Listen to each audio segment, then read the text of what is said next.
بسم الله الرحمن الرحيم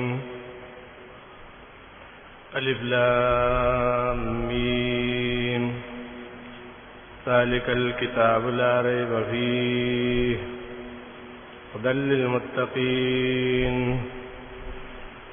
سورة البقرہ پس د سورة الفاتحہ نه په دې ترتیب کې دویم سورت ته او اتیا سورت ته په نزول کې پس د سورې مطففین نه نازل شوه. اصول دادی چې هر سورت کې با یو پنځو خبرو زده کړه لازمي وي. اول یو سورت د مخ کې سورت سره ربط مناسبت، دویم داغي سورت دعوه چې دې په څه باندې باس کوي، او دریم داغي سورت تقسیم چې دې کې څو حصے دي،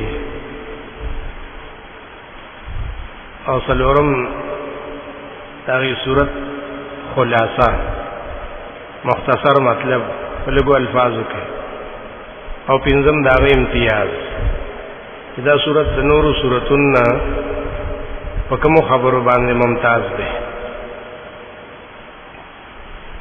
سورۃ البقرہ کې هم دا پنځه خبرې ضروری دي. مخکې سورۃ الفاتحه سره د مناسبت، ربط، تعلق هغه په یو څو وجوه سره ده، په ډېرو وجوه سره، لیکن یو درې پاغي کې ډېر ښکار دي. اول دا چې هغه صورت کې دعوه ذکر شوی و، ایاک نعبد و ایاک نستعین. دغه دعوه په دې سورۃ البقرہ کې څلور ځای ذکر کړي. یو اجتماعیات کې په لفظ د عبادت سره چې ایها الناس اعبدوا ربکم الذي خلقکم، دې په لفظ د عبادت سره یو ځل، او بل ځل په لفظ د الہ سره چې الہکم الہ واحد لا الہ الا هو الرحمن الرحیم، یو سل درش پیتم کې دا دویم ځل، او دریم ځل بیا آیت الکرسی کی 255 آیت، اللہ لا الہ الا هو الحی القیوم. سلورم ځل بیا رستو 204 اتیا کی لا للہ ما فی السماوات و ما فی الارض. سلور ځایونو کې جدا جدا مضمون دی. یو کې رد شرک په عبادت کوي، او دویم کې رد شرک فی الالوهیت کوي، الہکم الہ واحد. دریم کې رد شفاعت قهری کوي، من ذا الذی یشفع عنده. څلورم کې رد شرک فی التصرف کوي، للہ ما فی السماوات و ما فی الارض. دا ایاک نعبد څلور ځای ذکر کړو جدا جدا. تیم ربط داو چې هغه صورت کې سوال شیو اهدنا الصراط المستقیم، دې کې جواب راغی چې ذالک الکتاب لا ریب فیه. صراط مستقیم په جنا دا کتاب دی، دا څه کتاب بل نشته. دریم داغه په اخر کې د دریو جماعتونو ذکرو، انعمت علیہم یو، مغضوب علیہم دوا، او ضالین درې. سورۃ البقرہ کې چې کوم اول باب دې په شلو آیاتونو کې، هغه باب کې د دریو جماعتونو تفصیل کوي. دې په کې راغستې درې قسمه، انعمت علیہم اول، مغضوب علیہم بیا، او ضالین. هغه تفصیل یې کړی. سورة البقرة دعوة سلور مقصدون ثابتول توحید، رسالت او جهاد او انفاق. دا سلور مقصدونه باندې کې ثابتې په دې بحث کینو. بحث په توحید کې اول، بیا په رسالت کې، بیا په جهاد کې، بیا په انفاق کې. دا سلور بحثونه دي. بس سورۃ البقرہ تقسیم سلور حصو ته ده. اول حصہ د دې ابتدا نه تر 97 آیت پورې درې کمسل. قل من کان عدوا لجبريل، دا یو حصہ ده. بیا دویم تر 97 نه تر 177 پورې یو سل وو یا پورې دا مسله د رسالت ته. ليس البر ان تولوا پورې. بیا 177 نه تر 253 پورې درې مېسه د جهاد ده. او 253 نه اخري تر 286 پورې دا مسله د انفاق فی سبیل الله. د سلور حصې خلاصه دا ده چې په اوله حصه کې د توحید بحث دی. درې کم سلو آیاتونو کې بلکې سلو ته وایي، سلو آیاتونو کې توحید بحث دی. بیا 77 پورې 177 پورې بحث د رسالت دی. او بیا دا غینا تر 253 پورې بحث د جهاد فی سبیل الله دی. او دا غینا تر اخره پورې بحث د انفاق فی سبیل الله دی. دا څلور مقصدونه ثابتول په جدا جدا حصو کې. د خلاصې چې څوک تاسو کې چې سورۃ البقرہ کې څه دي، په څلور مقصدونه دي کنه. توحید دې، رسالت دې، جهاد دې، انفاق دې. دا سورۃ ممتاز دې د نور سورۃونه په یو درې وجوه سره. یو امور انتظامیه او د جهاد فی سبیل الله، او دویم په ډیرو خباستونو د اهلی کتاب بنی اسرائیل باندې ټول صورت لګېدلې. یهود او نصاراو قباحتونه بیانې. او دریم په کثرت د احکام شرعیه سره د فقه او د شرع احکام په ډېر زیات دي. ځکه بعضو ویلي ابن عربي او ابن الانباري چې دا 1000 امر و 1000 نهي و 1000 حکم، زر اوامر او زر نواهی او زر احکام دی بشمارلی نو. مطلب تینا کثرت دا احکام. دا دی صورت 15 خبرې وي. دا اول ایسا پدې کې چې مسله توحید دا او صلی آیاتونه دی یاد لري کم. پدې کې بدري باب وي. اول باب په شلو آیاتونو کې دی یا ایو الناس عبدو پورې. بیا دویم باب هم په شلو آیاتونو کې دی، څلوېښتم آیات پورې یا بنی اسرائیل. او بیا دریم باب د دغه څلوېښتم آیات نه تر اخره پورې 97 پورې دا دریم باب دی. ټول دې کې د بنی اسرائیل بحثونه دي. دی اول باب کې چې دا شل آیاتونه دي، دې کې د دریو جماعتونو بیان دی چې مخکې سورۃ الفاتحه کې تیر شو. انعمت علیهم سوق دي، مغضوب علیهم سوق دي، ضالین سوق دي. بس د دې ذکر دی. د دې ذکر څنګه دی؟ د دې حالات او د دې احکام چې دې څه کارونه کوي نو دې ته وسمه لاویږي مومنان ته به څه ملاویږي، کافران ته به څه ملاویږي، منافقان ته به څه ملاویږي.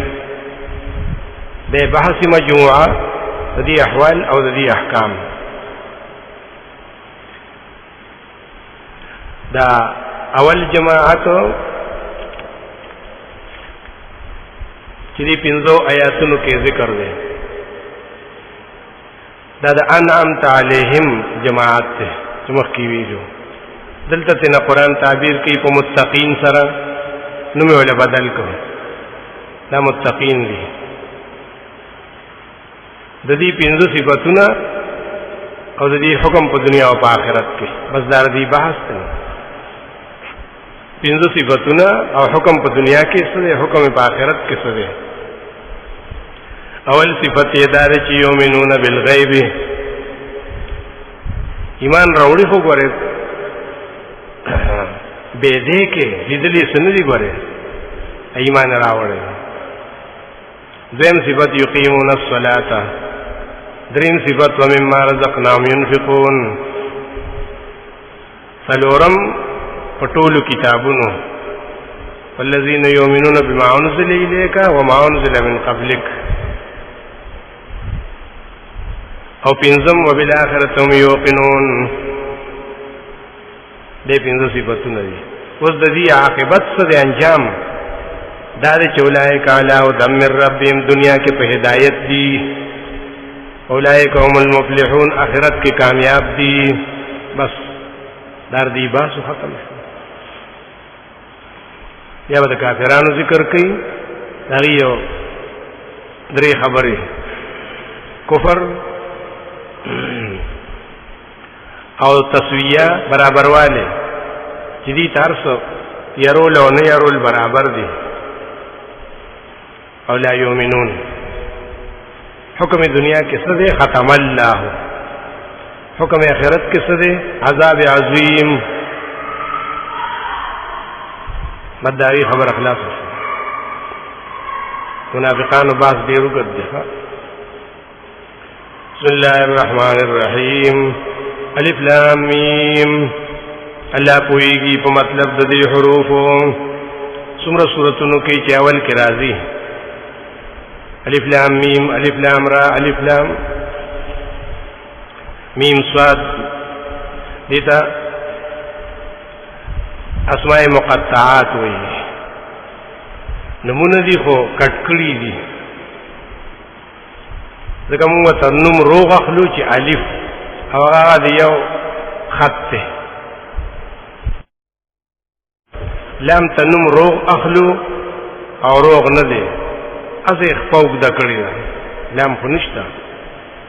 میم ته نوم روغ اخلو روغ نه دی، نو ځکه دې ته اسماء مقطعات وي، نمونه کټ کړي دي. ځکه ټول نوم خو الف، ټول نوم خو لام، ټول نوم میم، هغه ډېر حرفونه دي. د دې په حق کې فیصله د امت دا ده. حضرت ابو بکر رضی الله عنه وی نورم چې سر استأثره الله تعالی، بس دا د الله راز دی، الله خپل راز چاته نه ښیي، ځان سره ساتلی. ګوره که قیامت کې بیا ووینو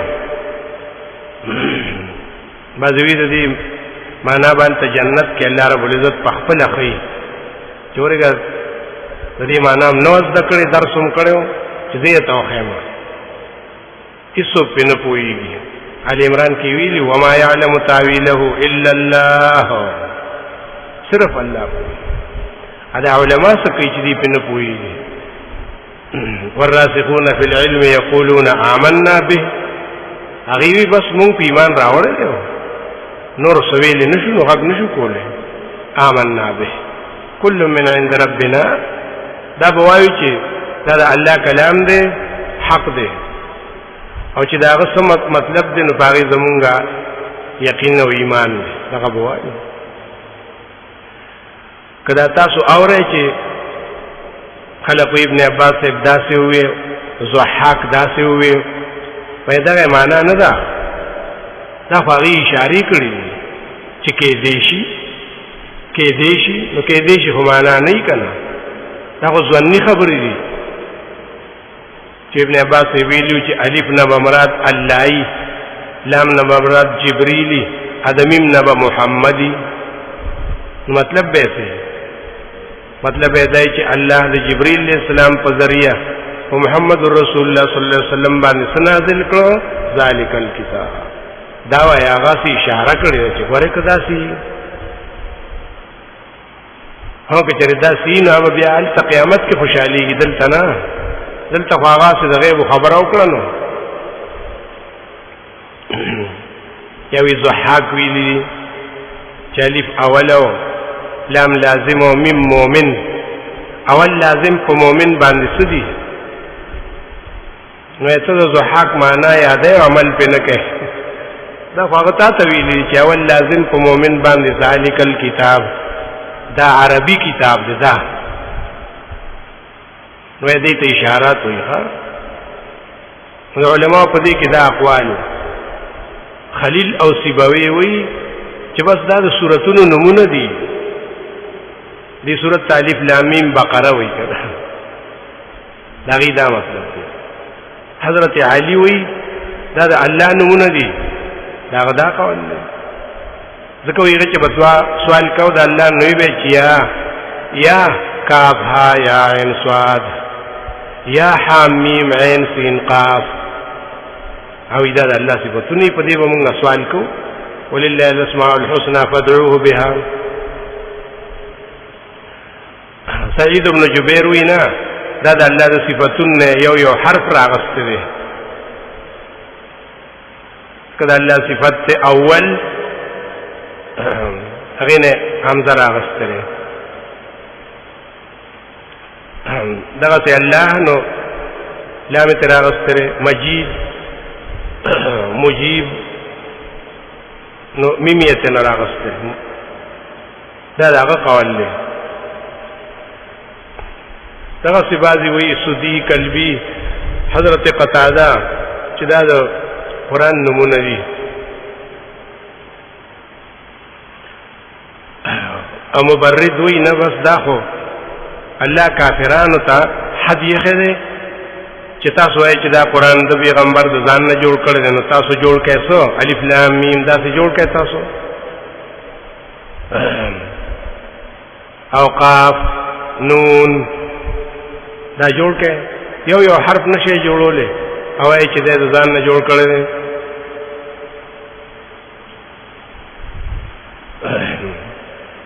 او بعضې وی دا الله تعلیم ورکوي چې ماشوم ته سبق شروع کوي نو دا اول نه داسې ورته وایي چې الف لام میم وی دا تعلیم دی. داسې د خلکو خپلې خبرې دي. اصل مطلب دا دی چې دې په مطلب الله کوي.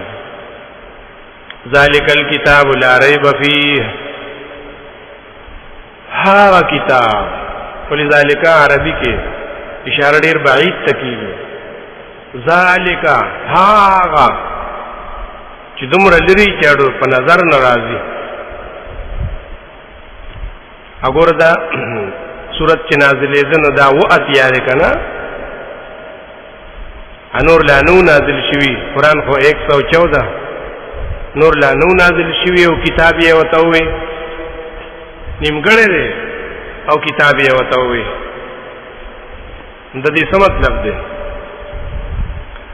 نو یو قول دا دی چې ذالک کی اشاره ده دغه نازل شوی ته.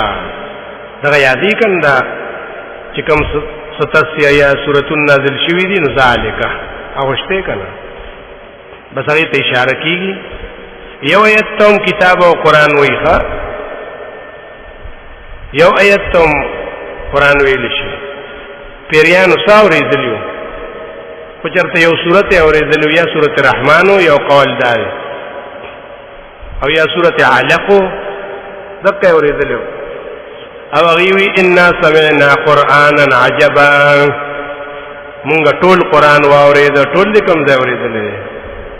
نه خیر یو سورت ته هم قرآن ویل شي لګي سي ته.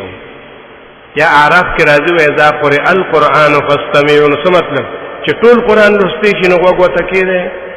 نه خو چې صحیح لوستې شي نو نو د کتاب اطلاق په لګوم کیږي. دویم دا دی چې نبی علیہ السلام سره مخکې وعده کړې وه چې زه به تا ته کتاب نازلوم، انا سنلقي علیک قولا ثقیلا. هغه دریم په نزول کې سورۃ مزمل نو وی چې ذالک الکتاب، دا هغه وعده رښتیا شوه، هغه کتاب راغی. دریم قول دا دی چې نه، بنی اسرائیل ته مخکې ویلي و تورات انجیل کې چې یو کتاب به دنیا ته راځي ډېر ناشنا. نو چې الف لام میم وویل شو نو هغوی حیران شو چې دا کومه ژبه ده. هغوی وی دا حسابونه کول چې الف یو دی په ابجدو کې او لام 10 دی او میم 40 دی، نو چې جمع یې کړه نو 71 ترې جوړ شو. یاره دا به مطلب چې د دې دین زمانہ یو او یا کاله ده، بیا به بل دیني. نو چې الف لام میم راغی نو 271 شو. نو چې الف لام میم صاد راغی نو خبر تر لرې لاړه، نو هغې وی مونږ خو پوه نه شو، هغې ته نه دا حسابونه کول. نو الله وی نه دا ابجد نه دي، ذالک الکتاب، دا ستاسو تورات او انجیل کې چې وعده شوې وه دا هغه کتاب راغی. بل قول دار چې وی ما لوح محفوظ ته اشاره ده چې د هغې کې موجود و که نه، لوح محفوظ کې قرآن موجود و ټول. نو ذالک الکتاب، دا عظیم الشان کتاب راغی دنیا. دیو جن مفسرین معنا کوي چې الکتاب بسوه دا هغه کامل کتاب دی چې د بشانت بل کتاب نشته. الف لام پکې راغلی. او خصوصیت یې څه دی؟ دا دی چې لا ریب فیه، داسې کتاب دی چې شک پکې نشته دی، خصوصیت دی. ولې دا صفت په بل هیڅ کتاب کې نشته بغیر د دې قرآن نه. وی چې خصوصیت ته خود خصوصیت د پاره په عربیت کې داسې جمله نه راځي لکه الله د جنتیانو په حق کې ویلو چې دا خاص د جنت شراب دی چې هغې کې بیوشي، سردردې، الټۍ نشته، نور ټولو کې شته او د جنت هغې کې نشته. نو هلته یې نه ویلي چې لا فیها غول، لا فیها غول، خاص د جنت په دې شرابو کې د سردردې نشته، بیوشي نشته، نور ټولو کې شته. دلته به هم ویلو چې لا فیه ریب، وی داسې پکار وینا کنه بل نقصان راځي چې ته وایې چې خاص په دې قرآن کې شک نشته، نور په ټولو کې شته دی. نو تورات او انجیل له پکې راوستو، هم د الله کتابونه دي. د دې وجې نه تخصیص دپاره فیه مخکې نه کو چې په هغې باندې داغ را نه شي، نو دا ریب فیه یې ځکه وایي. او یې ګوره تخصیص ته حاجت نشته. که تا د الله پېژندلی که نه، د الله دې پېژندلی دی، دا هغه لارې که نه چې کلمه کې راغلی چې لا اله، دا به یاد ساتي لاله فی الجنس وایي که نه، چې څنګه هلته کې وایي چې نشته جنس اله، دلته به هم وایي چې نشته جنس شک. فیه په دې قرآن کې د خصوصیت شو، امتیاز یې څه دی؟ دا قرآن په څه ممتاز دی؟ دی هدى للمتقین، دی په دې ممتاز دی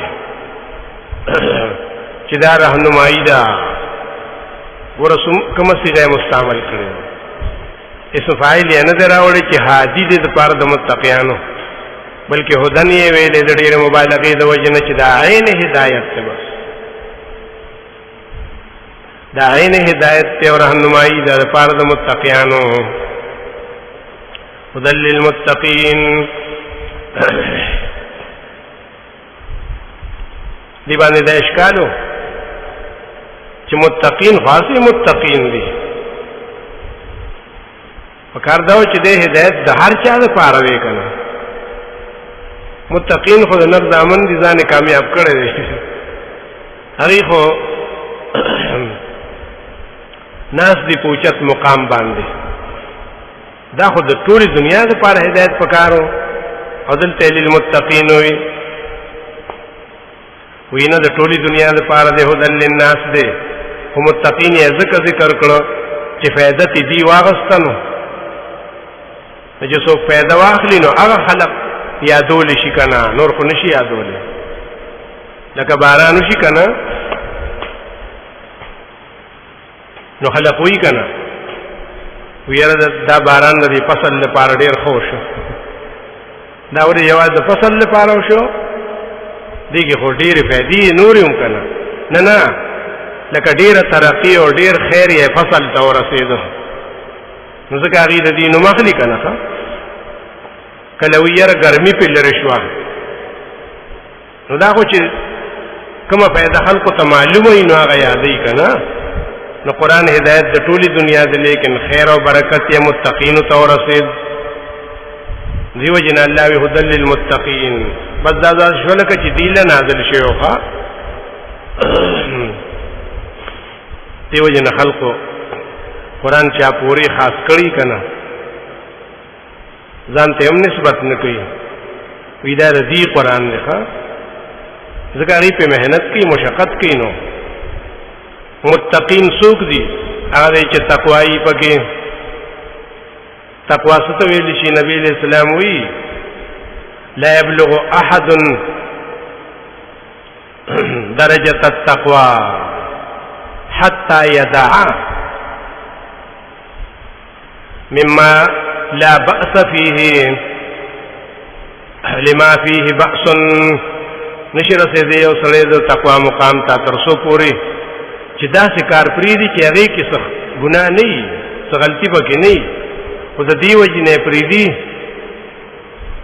چې خپل انجام یې خرابي، کله پکې غلطي او خطایت انسان ورسي، نو دې بالکل هغه کار پریدي ښا چې په دې کې اوس نقصان نشته، خو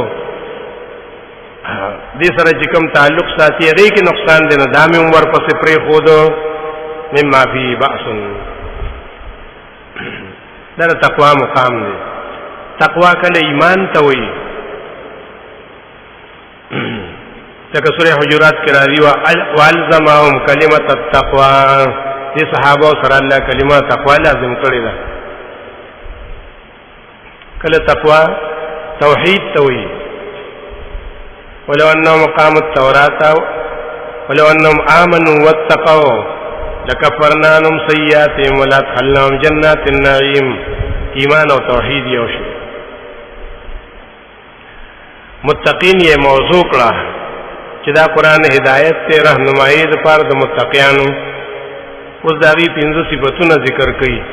اول صفت دا دی چې یقین کوي په غیب او عقیده مخ کې کړه، ځکه عقیده مخ کې عمل رستوي کنه چې یو سړی عقیده غلطه او هغه وی چې غیب دان بل څوک مشته دي، کارساز بل څوک مشته دي، هغه ته به د مانځ نه وای ګوره،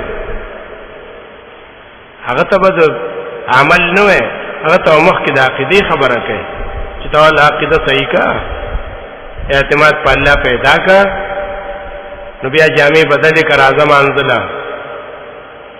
نو تیر دغه تاسو نه کوي چې دا عقیده کې څه دي، شرک دی او راکاږي جمعه ته نه. اول الذين يؤمنون بالغيب یوي، دا کسان دي چې ایمان وروړي په غیب.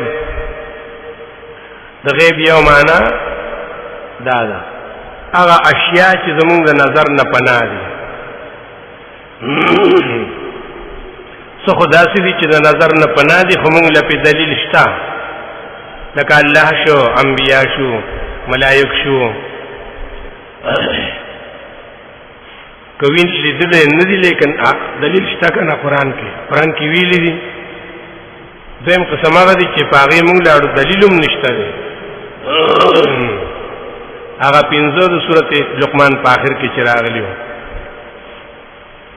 چې ان الله عنده علم الساعه، موږ ته علم نشته چې قیامت بکلی، وينزل الغيث باران وری، ويعلم ما في الارحام، چې سدي د مخلوق په ګېړو کې هغه پويږي. وما تدري نفس ماذا تكسب غدا وما تدري نفس بأي أرض تموت. دې ته مفاتيح الغيب وي. دا مطلب نه چې بس غیب دقه دی نور نه دی، نه دا خو مفاتيح الغيب دي. ولې یوازې د آیت ته قرآن کې که نور مشته دی، نو ته به یوازې دغه وایې نور به پرېږدي. غایبات ډیر څیزونه دي چې هغه باندې علم نشته د هیڅ بغیر د الله نه اشیاء غایبه دوی معنا ده بالغیب چې دا حال شي ایمان راوړي په داسې حال کې که غایبی د مجلس د پیغمبر نه نو می ایمان په خپل حال وی پرخ پکې ناراضي بالغیب دې په سورۃ یوسف کې مثال راځي چې هغه کور العزیز مصر وی چې ذالک لیعلم انی لم اخنه بالغیب چې زما د مشر پوشي چې ما خیانت نه دې کړې په هغه وخت کې چې دې بنو بالغیب دې بنو نو ما خیانت نه کړې دلته کدی حاضرین مؤمنانی او که غیر حاضرین مؤمنانی او منافقان چې ناری چې حاضر شنو وی آمنا او چې غایب شنو بیا ایمان نه دی رد کو په منافقانو چې هغه ایمان نه دی یؤمنون بالغیب بعضی د غیب معنا قلب اخلی ایمان راوړي خو تش په جبانه په زړه باندې ډېر بعید معنا ده ځکه د اطلاق سره نه شوی دا د عقیدې مسله نو مخکې کړه ایمان راوړي په غیبانه طاقت د الله باندې صرف د الله غیبانه طاقت مني چې مونږ یریګو زمونږ ارسل الله په قبضه او قدرت کې دي غیبانه طاقت د الله د بل چانه ګوره چې څوک د مړی نه یریږي څوک د ګټې نه یریږي څوک د الکوي نه او یریږي تنه دا خو تا په هغې باندې ایمان راوړی چې یؤمنون بالغیب ورپسې د عمل مقام دی عمل دو قسمه دی یو بدني دی او بل مالی دی بدني اعمالو کې بهتر منځ دی ويقيمون الصلاة پابندي کی مانځ پینځو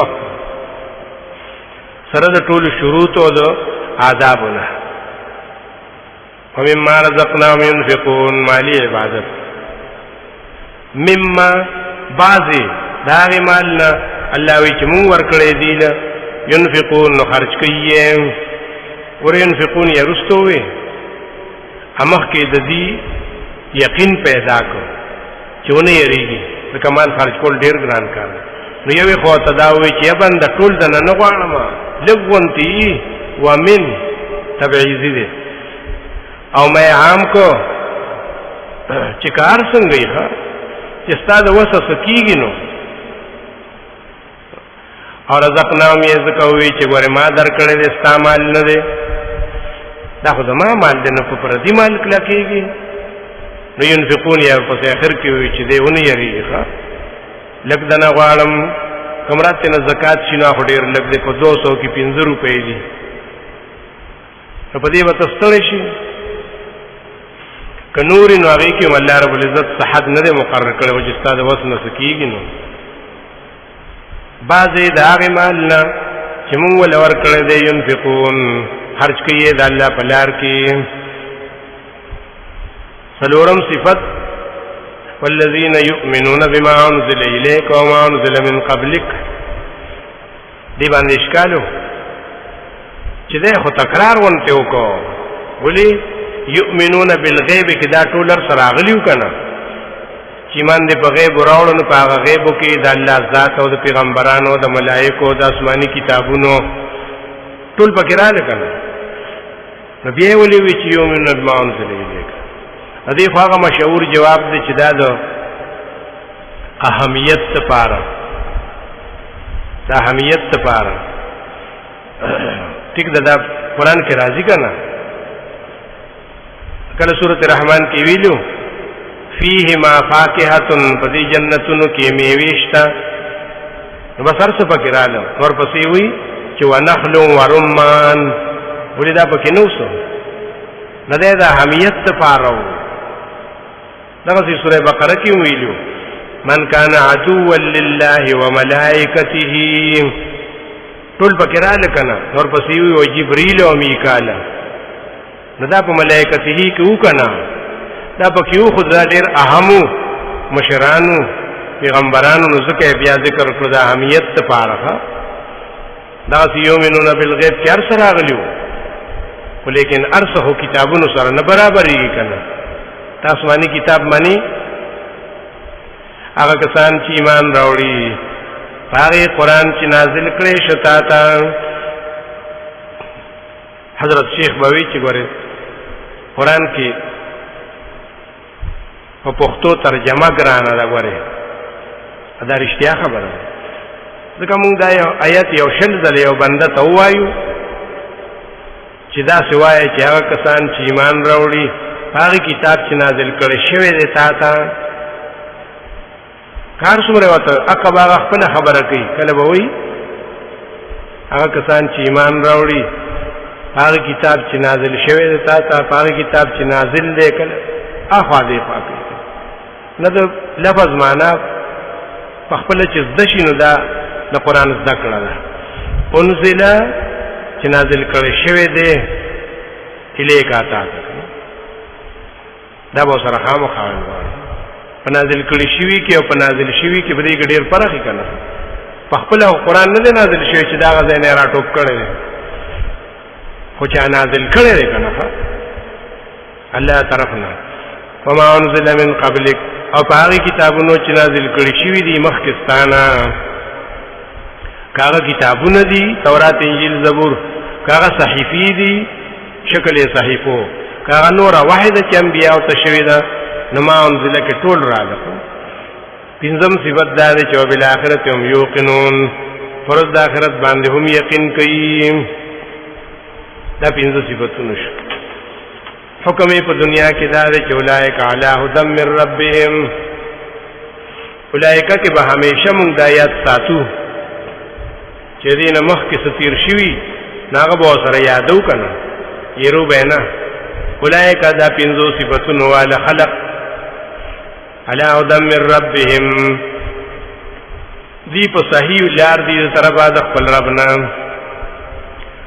د هدن معنا حضرت شیخ دلته کې کوله بیان علی هدى من رب دی په بیان باندې ډیر کلک دی ډیر مضبوط دی چې هغه دی د خپل رب نه راغله دی دا نه چې د چا بیان یې اورېدل دی او ډیر متاثر شوی دی لکه د چا بیان دی اورېدل یره وی تا خو نه دی اورېدل کنه کته دا هغه بیان واورېدل وای کته د خدای بیان واورېدل ته دا هغه په بیان دومره کلکه دا ډیره بهتره معنا واخا علی هدى من ربهم قرآن ټول د الله بیان ده هاذا بیان للناس دغه خلق په هغه بیان باندې کلک دي هغه بیان باندې مضبوط دي چې هغه دي تا د خپل رب نه راغلي دي علی راولخه او د علی دا تقاضا ده چې دا بنده څوک د دې هدایت نه نشي خپل کوله کې اوسړې په یو درې باندې کله کودريږي چې ما دې نه څوک واړي دا څه به مضبوط ولاړي باقاعده دعوه کوي چې ما دې نه څوک واړي علی هدى من رب دې کې به ادبی نشته چې ولې د هدایت د پاسه ولاړ دی په نه ته په دې نه پوي په هدایت باندې مضبوط دی څوک چې لري کول نشي اولئک او دغه پنځو صفاتونو والا خلق چې دی هم المفلحون هم دی کامیاب دي دې جملې کې ډېر حصر دی لکه معنی داسي چې دغه کسان هم دی کامیاب دي پښتو کې به عمر سره د الوایو کنه معتزله دې کې ویلو چې موږ د تنوایو چې چا غټ ګناه او قتل او بل سنو همیشه به جهنم کې ځکه چې الله ویلي چې کامیابی دی خلق پور منحصر ده بس اولئک هم المفلحون چې دا پنځه صفاتونه پکې نو کامیابی په دې پورې خاص ده بل چاته نه ده حاصل چې چا غټ ګناه او ګناه اولئک کرانه کنه بس وی هغه به همیشه جهنم کې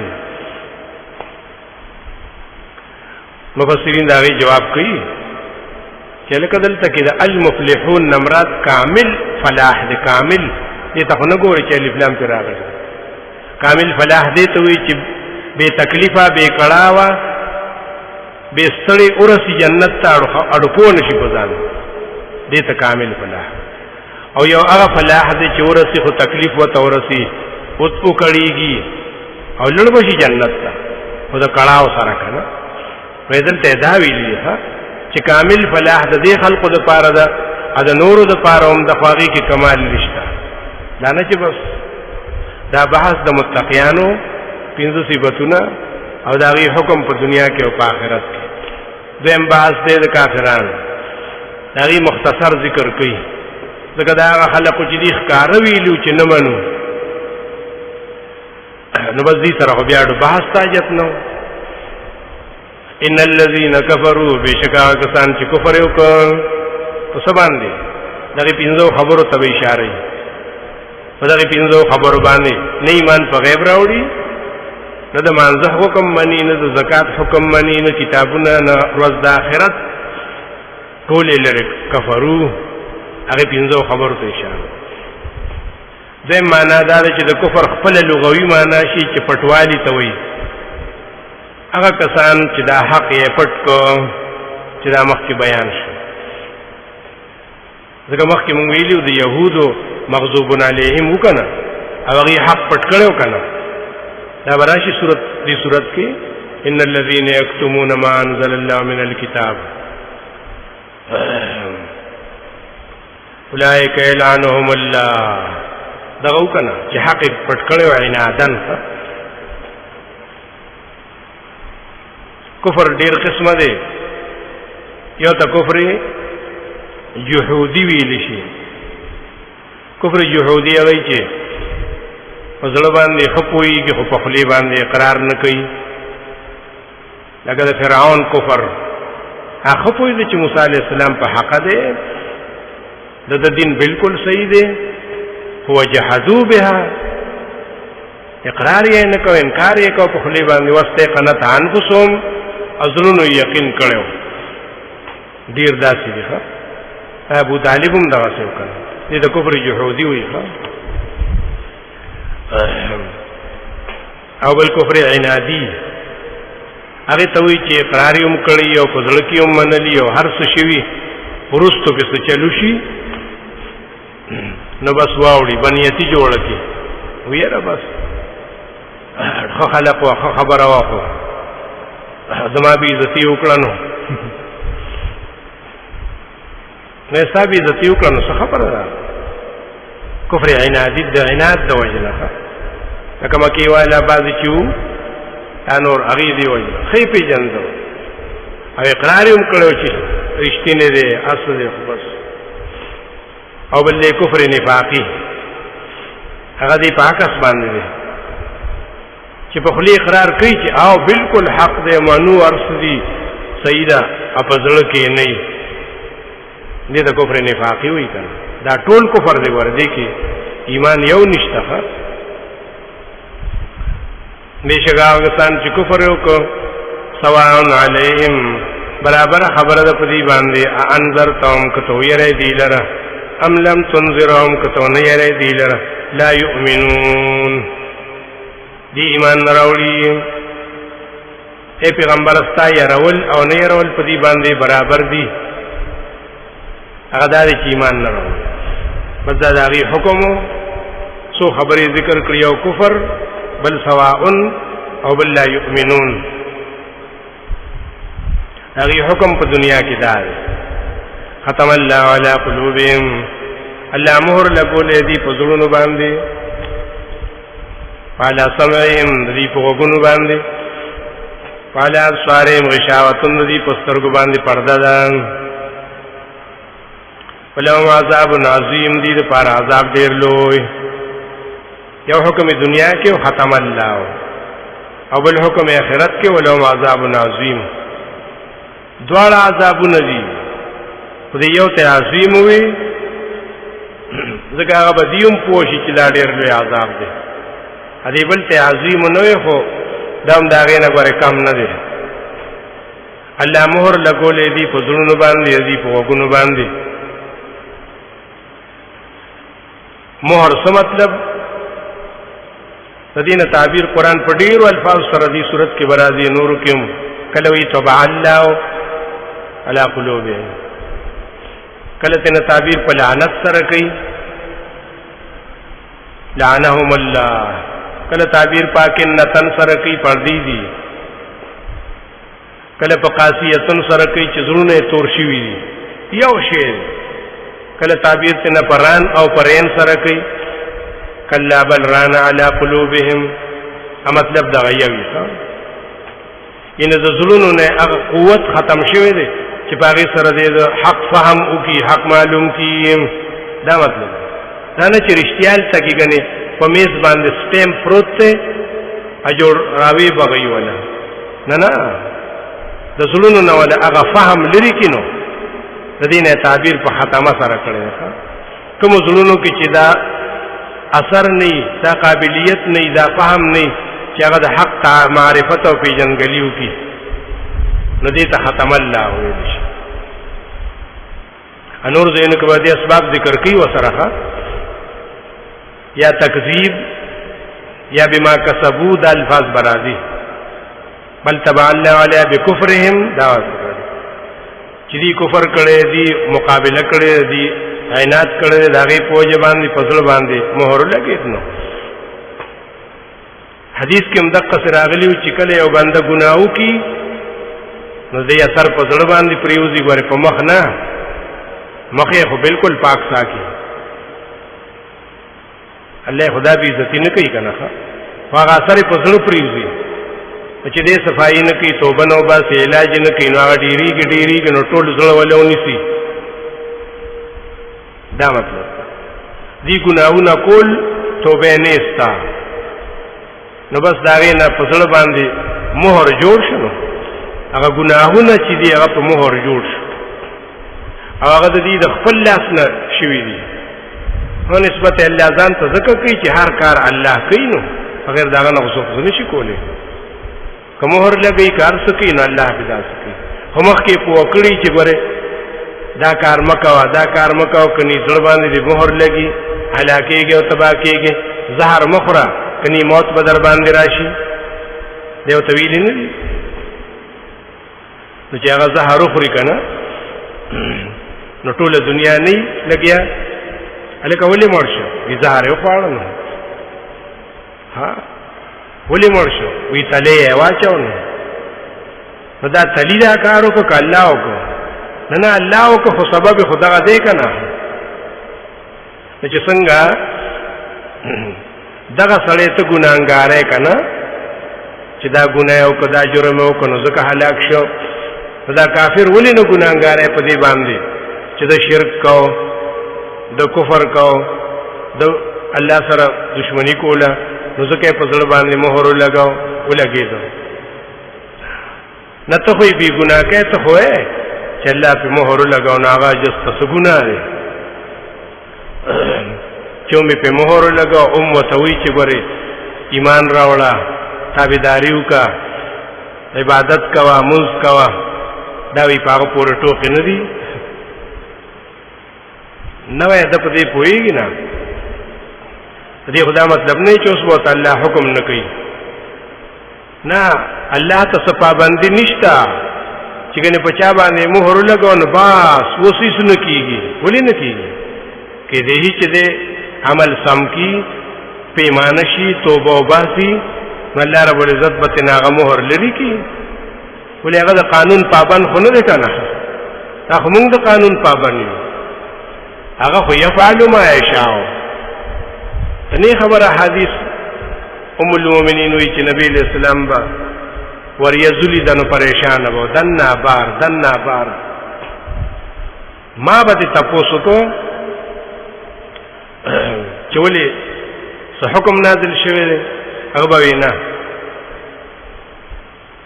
وی قیامت کې راځي نو داسې تیار به داسې وریځي به نو زه په دې وجه پریشان یم نو مول المؤمنین ما به ته وی چې مون خلاصې لیدلې نه دي قیامت به څنګه راځي ته وی چې لس علامي وی نه له قیامت راځي چې یاجوج ماجوج راشي عیسی علیه السلام را کوشي او درې قسمه خلق په زمکه کې غرق شي کنه دجال راشي دخان راشي دابت الارض راشي عیسی علیہ السلام را کوشي نور کومه دی غاړي راوخي نبی علیہ السلام وی چې ګورا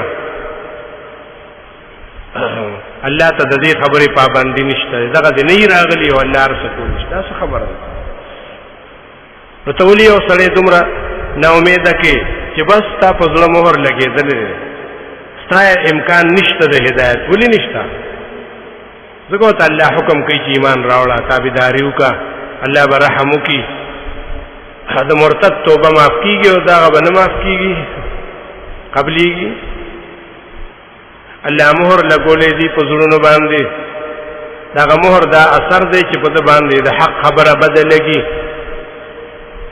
حمیم سجده کې ویلو کنه وقال الذين كفروا لا تسمعوا لهذا القرآن خلق تبع ماور دومره بد په لګي دا هغه اثر یې کنه پیغمبر چې ویني دښمنی ور سره زلونو کې فکر نشتا والا سمهم په وګونو باندې الله کلام په ناوري د پیغمبر خبره په ناوري د حق आवाज په ناوري وګونو کې ګوتې ورکی دا مهر دې کنه نور ته ولا وګوره که پاغي به نه خوا دا اثر چې به پیدا شو الا سوارم غشاوت الذي پسترګ باندې یو قسم پرده ده چې راخکاری نه دا دې سره لګي خاص ځکه سورې جاسیه کې ویلو درشتم کې چې وجعل على بصره غشاوت الله دې پسترګ باندې پرده پیدا کړی ته ختمه سره نه لګي هغه پرده د عینات دا چې ویني نه نو انسان کې الله دا سو قوتونه پیدا کړی د حق د معلوماتي لپاره وزړ باندې فکر کوي وګونو باندې بداو کلام اوري پسترګ باندې به حق او باطل معلومي چې پیغمبر وګوره بل ته وګوره ته د حقانیت د مخ نه نشي معلوموله عبد الله ابن سلام یې خو جما وکړه نو پوه شم چې دا تندې دروغجن نه دی الله حق پرستو له جدا نظر ورکړي کړه د دنیا کې حکم شو ولهم عذاب عظیم دې لپاره ډېر لوی عذاب دی په آخرت کې دو جماعتونه ذکر شو دریم جماعت د منافقانو دی دا ډېر وګت بحث دی دا 15 عیبونه ادو مثالونه دا د بحث خلاصه ده ګور اول عیب ګور ما هم بمؤمنین دویم ګور یخادعون الله دریم ګور ما یشعرون سلورم فی قلوبهم مرض پنځم ولهم عذاب علیم شپږم بما كانوا یکذبون وم قالوا انما نحن مصلحون اوتم ولكن لا يشعرون او نهم الا انهم هم السفهاء لسم ولكن لا يعلمون او يولسم الله يستهزئ بهم دولسم ويمدهم دار لسم في طغيانهم يعمهون سؤال لسم اولئك الذين اشتروا الضلالة بالهدى ان لسم وما كانوا مهتدين ده عيوب دي ټولو ترتیب دا چې اول الله دې تعارف کوي چې منافق پیژني نه اول منافق خیخه ومن الناس بعضی د خلقنا د الفاظ د اهانت د پاره دي چې الله په نسبت دا خلق ډیر سپک دي نو ومن الناس بعضی د خلقنا من یقول اعوذ بجوای آمنا بالله وباليوم الاخر چې مونږ ایمان راوړې په الله باندې پر ورځ د آخرت باندې ادا نور چې وسره دي چې کتابونه دي ملائک دي پیغمبران دي ایمان خو په ټول راوړي نو څوک ولا تعویل کوي چې بالله کراله کنا ځکه کتابونه هم د الله نازل شوي دي انبیاء هم الله را لېږلي دي ملائکم د الله بندیان دي نو بالله کې ټول رااله کنا نو ولي اونوي ځکه چې یو سړی او خبره سره اتفاق نه کنا نو لته نستړ کیږي او کنده و چې ستاسو خبره سره شوقي نو خو تفصیل به پکې کوي چې شوق دی وسرنی نو اسی د جبه په سر به ونده منافقانو کنا هغه ځان خلاصو چې آمنا بالله وباليوم الاخر هغه اسه کوټه پورا کوله چیرې د مؤمنان دي دې د دوه خبرو ډېر سخت پابند یو د توحید او بل د قیامت وې زه دا به ورته ووایو نو مونږ به هم پکې مؤمنان راشو د املوکو په تول کې به راشو که نه دا به ورته ووایو هغې ځان خلاصو نو ځکه یې صرف دوه خبرې ذکر کړو د دې نه څوک څه خبرو چې دا یقولو چې دی وین دا د ژبې قول دی او که نه زړه هم ورسره شته ځکه کله قول په معنا د عقیدې سره هم راځي چې الله رب العزت وایي چې وما هم بمؤمنین پته ولګېده چې دا صرف په ژبې ویلي عقیده ورسره نه وه د دې نه الله خبر وکړه دې ته د غیبو خبرې ویلی شي مونږ په ایمان راوړی مونږ د منافقانو د زړونو نه نو خبر مونږ خو د هغې خوله واغسته چې هغې وي آمنا بالله وبالیوم الاخر مونږ نور نو خبر خو چې الله رب العزت وایي چې وما هم بمؤمنین نو د غیبو نه خبر کړو چې ایمان نشته بمؤمنین ذره ایمان نشته دی بیت سیف الخطیب وی د علماء په اصولو کې چې خطیب د استعمالي نو ډېر فصیح کنه چې وما هم بمؤمنین ذره ایمان پکې نشته د خولې اخو صرف ایمان نه کنه وګوره په امت کې ډېر خلق دی جهمیه دا یو ډله تېره شوې ده هغې وی صرف د خولې خبره کوه زړه چې ستا رنګ ته صحیح مسلمان او مؤمن قرآن رد کی پدی باندې چې نو ما هم بمؤمنین د تعارف اوس وایي چې دا دومره ګران